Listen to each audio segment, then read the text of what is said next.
56 தேசத்தையும் அரசாட்சி செய்யும் போது நீதியோடு நேர்மையோடு கடமை கண்ணியம் கட்டுப்பாடுகளோடு அரசாட்சி நடத்த வேண்டும். ஆமா சொன்னவுடனே அப்படியே ஆகட்டும் என்று சொல்லி மணிமகுடம் தரித்தாசி மாசனத்திலே போய் அமரப் போகிறார். சிம்மாசனத்திலே அமரக்கூடிய நேரம் காலை எப்படி இருக்கு தெரியுமா? என்ன நவக்கிரகங்கள் எத்தனை? 33 அவக்கிரகங்கள் 27. அப்படியா? ஆமா, என்னன்னா போட்டு பேசுறேன். நான் ஆற கூட்டிட்டேனா? கூட்டிட்டேன். சரி வாங்க, எனக்கு தெரியாது போல சொல்லு. நவக்கிரகம் எத்தனை? 27. அப்படியே? அப்ப நட்சத்திரம்? நட்சத்திரம் 12. ராசி 9. அப்ப திசை? திசை 21. என்ன மறுபடியும் நட போகுது? அப்ப வேதங்கள்? அண்ணா 68. சேர்ந்ததெல்லாம் ஒன்னா சேர்ந்திருக்கணும். வந்தது அப்படிதான் இருக்கு, வாட்சம் அப்படிதான் இருக்கு. நல்லா இருக்கு, ரொம்ப நல்லா இருக்கு. பெரிய சுவாசியங்க. ஏ அப்பா ஜோசியமாக அப்ப 27 கட்டம் போடணும் போல இருக்கு. அப்படி போட்ட முத்து பிறகு தாயம் விளாடவானே முத்து பிறகு போட்ட மாதிரி சொல்லு. நல்லா இருக்கு சொல்லு. ஒரு வாரத்துக்கு முன்னாடி வீட்டுல எல்லாம் வந்து விசாரிச்சிருவோங்களா? அதனால இருக்கக்கூடிய நவக்கிரகங்கள் நவக்கிரகங்கள் மொத்தம் 9. ஆமா, இப்ப குறைச்சிட்டாங்க சமீபத்துல. 8 கிரகமும் நல்லா இருக்கு. ஒரு கிரகத்தை தவிர 8 கிரகம் தஞ்சாவூர்ல இருந்து கொண்டு போங்களா? அதே மாதிரி அதோட சேர்த்து 9. அந்த கிரகம் இல்லைன்னு எப்படி இருக்குங்க? ஒரே தஞ்சாவூர் கிரிக்கல் அம்மா தாய் எங்க இருக்க வந்து ஒரு 8 பார்த்துட்டு எங்கேயாவது அந்த ஆட்டம் நடக்கிற ஒரு கூட்டு போய் காப்பிட்டு வந்துருந்தோம். அதனால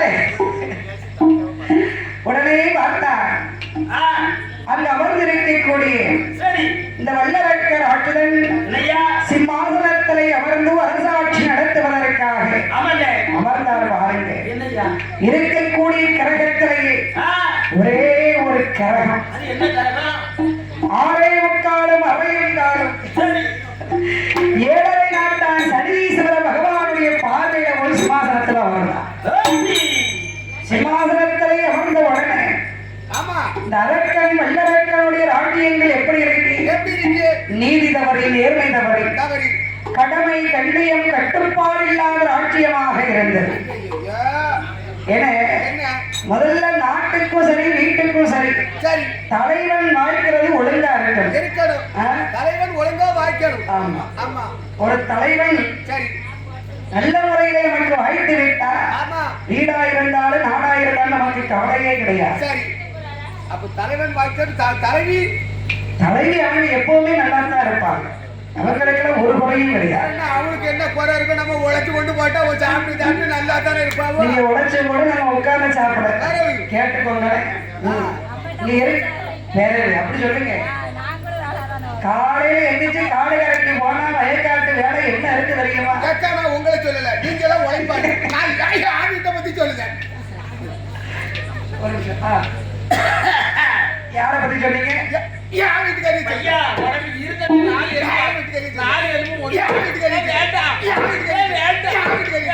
ஆக்சன் மட்டும்தான் இங்க. அதனால சிம்மாசனத்திலே அமர்ந்த நேரம்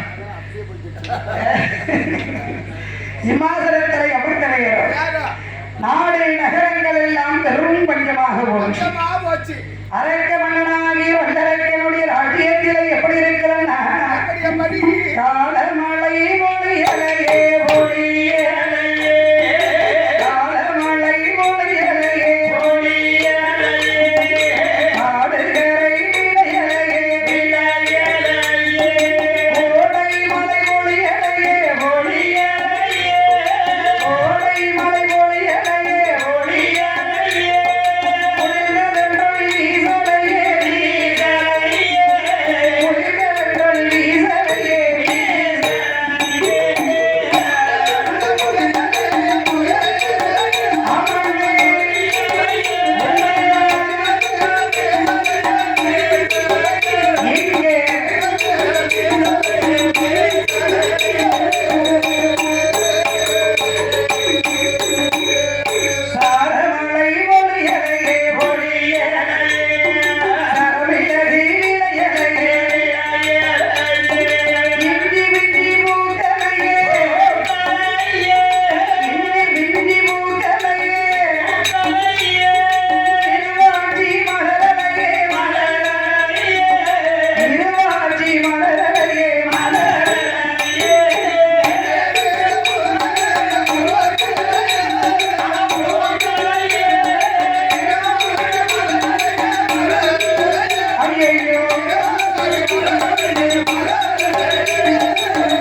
நாடி உருண்ட பஞ்சம் நாயகனே தோற்றவன் மரக்கால் உருண்ட பஞ்சம் அண்ணவரையை தோற்ற பஞ்சம்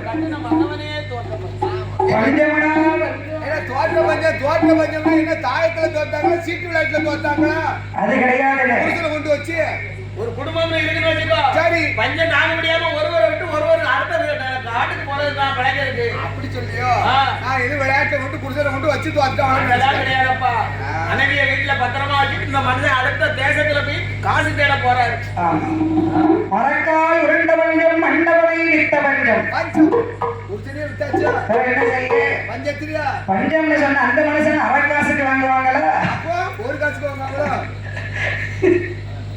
வாங்க மாட்டாங்க ஆமா ஏன் தெரியுமானே மன்னவரை வித்த பஞ்சம்னு சொன்னா கழுத்துல அணிந்திருக்கிறமே திருமாங்கல்யம் ஆமா ஒரு நாளைக்கு எத்தனை தடவை எடுத்து கண்ட ஒத்துக்கிட்டோம் தெரியுமா அவருக்கு இருக்கிற மரியாதையோட இதுக்கு இருக்கிற மரியாதை தான் அதிகம் ஒரு சவரன் அந்த பஞ்சத்தில அந்த கடற்கரை இருக்கிற திருமாங்கல்யத்தை வித்து வேற என்ன செய்ய குடும்பத்தை நடத்தணும்ல அதுதான் மன்னவரை வித்த பஞ்சம் ஆமா அப்பேற்பட்ட நாடு நகரங்கள் எல்லாம் மஞ்சமாக இருக்கும் பொழுது 56 தேசத்து அரச மன்னர்கள் யாவரும் பகுதி பணமே கொடுக்கவில்லை வல்லரக்கன் பார்த்தார் மந்திரியை அழைத்தார் அடே மந்திரி 56 தேசமும் சென்று அரச மன்னர்களிடத்திலே நான் கேட்டதாக சொல்லி பகுதி பணத்தை வாங்கி வாருங்கள் உடனே போய் வருகிறேன் சண்டாள மந்திரி அப்பவாது சொல்லலாமல்ல மன்னா நாடெல்லாம் பஞ்சமாயிருக்கு பகுதி பணம் கொடுக்க வழி இல்லைன்னு சொல்லலாம்ல இதோ நான் போய் வருகிறேன் என்று சொல்லி அங்கிருந்து வேகமாக வாரார் ஆணைகளை போவோமையானால் அதிக நேரமாக ஆணை எப்படி போகும் இது வந்து முன்னங்காலு இது பின்னங்காலு இது வலது பக்கத்துல முன்னங்காலு பின்னங்காலு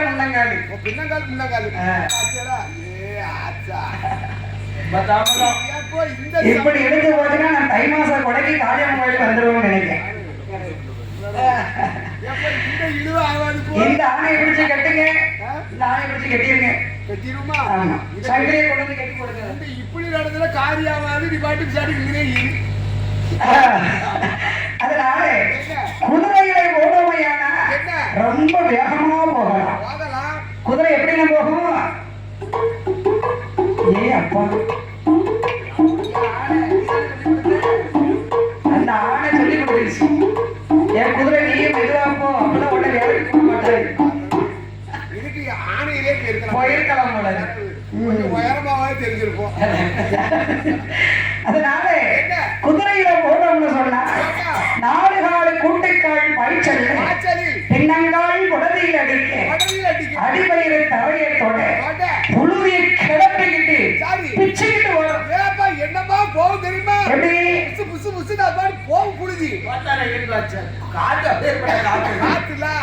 அங்கிருந்து ஓட்டமும் நடையுமாக ஓடோடி வந்தார்கள் அரச மன்னர்கள் இப்படி ஒன்றாக கூடி அமர்ந்திருக்கிறார்கள் கூட்டத்திற்கு நடுவிலே ஓடி வந்து குதித்தார் மந்திரி அண்ணா வல்லரக்கன் மந்திரி நான் வந்திருக்கிறேன் உங்களிடத்திலே பகுதி பணம் வாங்கி வர சொல்லியிருக்கிறார் இருசாய் பணம் கேட்டார் கப்ப பணம் கேட்டார் வரி பணம் கட்டி பணத்தை வசூல் செய்து வர சொல்லியிருக்கிறார் யாரப்பா சொன்னது என் மன்னவன் வல்லரக்கராட்சுடன் யாருப்பா அது இந்த நாட்டுக்கே தலைமை அரசன் அவர்தான் தலைமை அரசா ஆமா அப்படி யார் சொன்னா அவங்க அப்பா அப்படிதான் அவருக்கு மணிமகுடம் தரித்து அவருக்கு பட்டம் சூட்டி சிம்மாசனத்தில் அமர செய்து விட்டு போயிருக்கிறார் அவர் போனாரு அவர் சொன்னாரு நீ சொன்ன நாங்க எப்படி நம்புறது ஐயா நீங்கள் எல்லாம் சிற்றரசர்கள் தான் இந்த நாட்டிலே வாழ்ந்து வருகின்ற நீங்கள் எல்லோரும் அவருக்கு வரி செலுத்த வேண்டும் வரி செலுத்தணுமா கப்பம் கட்ட வேண்டும் என்ன கேட்டுக்கிட்டே இருக்கு ரொம்ப அதட்டிக்கிட்டே இருக்கீங்க நான் என் தனியா வந்துட்டேன் ஒரு குரல் கொடுத்தோம்னா என் மன்னவன் ஓடி வந்து விடுவான் கூப்பிடுவான் மன்னவனை இப்ப கூப்பிட அவனுங்க இந்த மன்னவரா அந்த மன்னவன் சொன்ன உடனே பார்த்தா அந்த 56 தேசத்து அரச மன்னர்களை என்ன சொல்கிறார் தெரியுமா? என்ன சொல்கிறார்கள்? பகுதி பணம் கேட்டு வந்தா கொடுக்கவே மாட்டோம், கொடுக்கவே மாட்டோம். படுகிறண்டி சண்டை செய்ய தயங்கவே மாட்டோம், படுகிறண்டி சண்டை செய்ய தயங்கவே மாட்டோம்.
அங்கிருந்து ஓட்டமும் நடையுமாகவே ஓடி வருகிறார். மன்னா, பகுதிபடம் வாங்கச் சென்றேன். அவர்கள் எல்லோரும் படையெடுத்து சண்டைக்கு வந்து கொண்டிருக்கிறார்கள். ஆமண்ணா. என்ன என்ன சொன்ன நீ? நீங்கள் பகுதிபடம் பகுதிபடம் கேட்டதாக சொன்னேன். சரி, அதற்கு அவர்களுடைய நாடு நகரமெல்லாம் மஞ்சமாக இருக்கிறதா? ஆகையினாலே பகுதி படம் கேட்டால் படை திரட்டி கொண்டு சண்டைக்கு வருவோம் என்று வந்து கொண்டிருக்கிறார்கள். அப்படியா? ஆமா. சரி, நீ என்ன பண்ண? ஓடி வந்தியா? ஓடி வந்துட்டோம்ல. அப்புறம் என்ன சோறு? எனக்கு சோறுன்னு சொன்னா உட்கார்ந்து இருக்கலாம், சாப்பாடுன்னு சொன்னா சம்பளத்தை போட்டிருப்பேன். சண்டைன்னு சொல்லிட்டாங்க. ரெண்டு பேரும் துணி போட்டு மிதிச்சிருக்க மாட்டாங்க. யாரு? அங்க அந்த மன்னர் அங்க ஒவ்வொரு ஆளும் எப்படி இருக்காங்க தெரியுமா? இருக்காங்க. ஏ அப்பா, இந்த இன்னும் 7 ஜென்மத்துக்கு பஞ்சம் இருக்காது. அண்ணா அதானே? ஏய் மந்திரி, படைகளை திரட்டு. படை திரட்டு மந்திரி, நாம் சண்டைக்கு போவோம். எந்த படை இருக்கு? படை வீரர்கள் இருக்கிறார்கள். எங்க இருக்காங்க? ஆனப்படை இருக்கு. அது காட்ட தடியில் கொண்டாச்சு. யாரை கேட்டு விட்டால்? அதானே? அது மட்டும் இல்லை, குதிரைப்படை என்னாச்சு? ரேஸுக்கு விட்டாச்சு.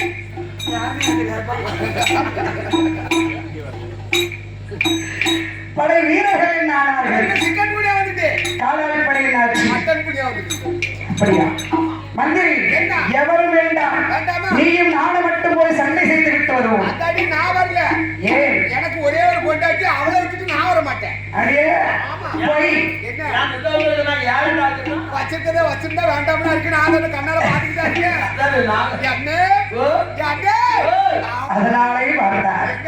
அதாவது 56 தேசத்து அரச மன்னர்களை ஜெயிப்பது நம்மால் இயலாது. மன்னா, அதற்கு நான் ஒரு யோசனை சொல்லட்டுமா? தாடி வளர்த்து தலையை மொட்டை அடித்து திருநீர் பட்டை அடித்து கழுத்திலே உத்திராஜ மாலை, காதிலே ஒரு செல்வ வளையல்.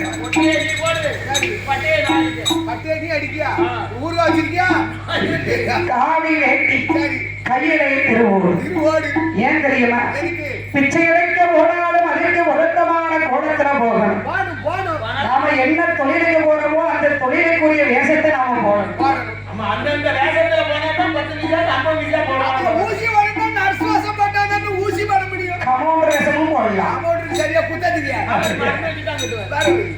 ஊசி போட மாட்டாரா? அவர் கூட க்ளீன் பண்ணி மருந்து வைப்பாரு. எங்க ஊர்ல ஊசி போடுவாங்க. நம்ம ஊர்ல போடுவாரா? ஆமா, அதெல்லாம் சிட்டில. அதான் அவர் ஊசி போட்ட இடத்துல பல கட்டி கட்டி அதெல்லாம் நான் பார்த்தது இல்லையா? அதனாலேயே இவர் பார்த்தா என்ன? அப்படியானா சரி. ஏய் மந்திரி, என்ன? இப்பொழுதே நான் கிளம்புகிறேன். வீட்டு வாங்க மன்னா. ஆண்டவனை நினைத்து நான் போய் தவம் இருந்து விட்டு வருகிறேன். வீட்டு வந்து மன்னா. நான் வரும் வரைக்கும் சரி. நாடு நகரம் பொண்ணு பொருள் தோப்பு துறவு கோழி குஞ்சு முட்டை தோடு வரைக்கும் முன் பொறுப்படுத்தான். யார் எப்படி மன்னா?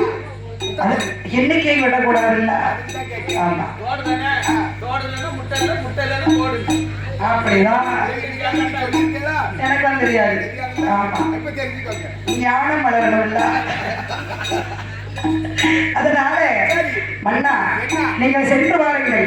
ராஜ்யத்தை நான் பார்த்துக் கொள்கிறேன். இப்ப பாத்துக்கிட்டேன் மன்னா. அதோடு என் மனைவி பவளக்கண்ணியை பத்திரமாக பார்த்துக்கொள் போய் வருகிறேன். அவளை நான் பாத்துக்கிட்டேன், நான் பாத்துக்கிட்டேன், நான் பாத்துக்கிட்டேன், நான் பாத்துக்கிட்டேன். என்ன நெரிச்சல் குலைச்சல்?